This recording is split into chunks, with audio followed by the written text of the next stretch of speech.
Hey YouTube, it's Creeper Crawler. Hey, we're out here working on wife's tractor again. Give you a little update. You saw in the last video, or last couple videos, somewhere back in there, that we had it out riding. She actually loved it. I was very surprised by that.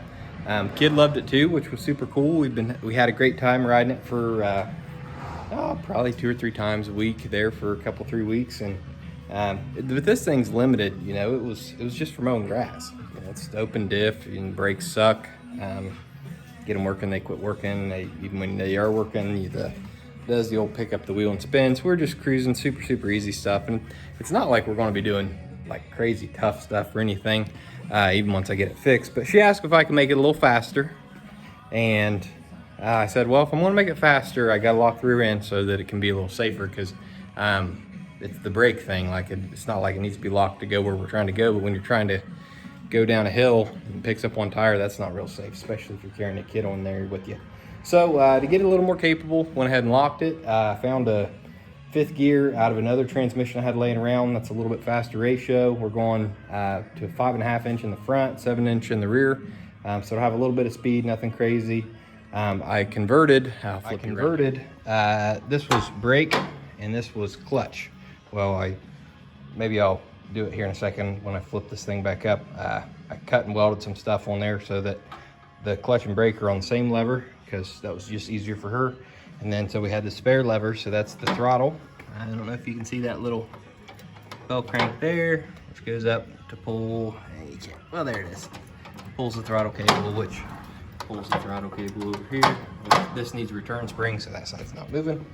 But yeah, I was moved the battery down, just a little better center of gravity, and it was just zip tied in before because it was just for my own grass. But on my off-roaders, I always make sure the battery's bolted in super solid, so made this nice clamp, welded some nuts on the back side, used all thread to make some super long bolts. And so that tightens in there. It's definitely not going anywhere, plus a little lower center of gravity. Then there's a plate there. I think I'm gonna add to that and try to make this like a little storage box for her, so she can put stuff in there, close the hood, and it's halfway secure. Yeah, besides that, I think that's pretty much gonna be it. Trim off the stuff, maybe put a bumper on it, probably not, because that's more work. But yeah, I thought you guys might want an update. Well, I had seen some of this kind of stuff down here, so I figured I'd pop the casing off, and yeah, no surprise. There's a mouse nest in it, so we'll get that cleaned out, just like this.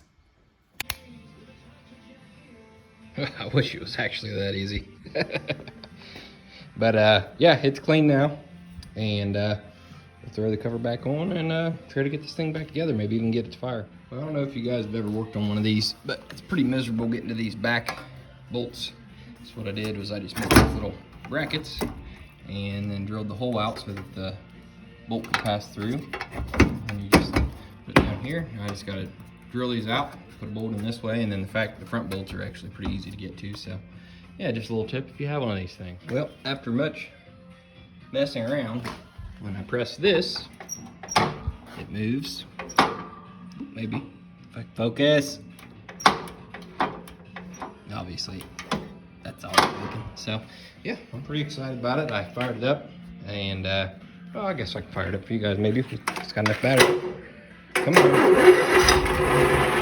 Nope, I don't know. We might not have. Forgot to turn the gas on. Might not have another start in it. Might not have another start in it. Come on, you got another start in you? I want a chance. Come on. Come on. Yeah. Oh, you're not a quitter. You're not a quitter at all. All right.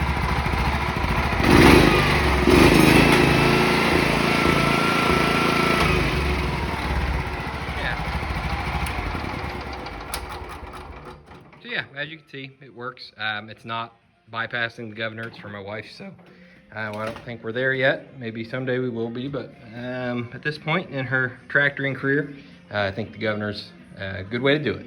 So also, looky here, McMaster car will get you stuff right quick and in a hurry. This is the 51-200, I believe, axle. So go down, take it down to Dad's, get it machined up and broached in, and get in the transmission and get the transmission back together. So I don't think I'm gonna be able to do it tonight. I think I'm gonna run down, who knows, I don't know. Maybe I'll get it done today. We'll go see. Well, we'll do a quick update on the workhorse here too. Bought this off my good buddy Scotty, Captain 315 on the YouTubes, and some other social media stuff I can't ever seem to remember. Not Twitter, but I don't know. I don't know. He'll tell you, I'm sure. But yeah, got this off him. Mowed with it a few times, took deck off, been using it to cruise the woods with the wife and the kid. It's been great. But today's the last day. It's gonna have to be powered by Briggs. I have that 520 I tore down. I have the owning off that I'm gonna put on it with the dash, and it should be pretty cool. So yeah, that's that. And next time you see this, it will have a different motor on it. Well, that was a quick and dirty update, but I'm gonna try to keep it, do a little bit more updates. When I try to do the better, bigger updates, then I just forget about them, and then I do stuff that needed to be in the update and I forget to video it. So try to keep these little shorter, quicker updates coming, and that way I can actually edit them and get them out on YouTube and you guys can actually see them, right? Cool. All right, this is Creeper Crawler signing out. Thanks for watching.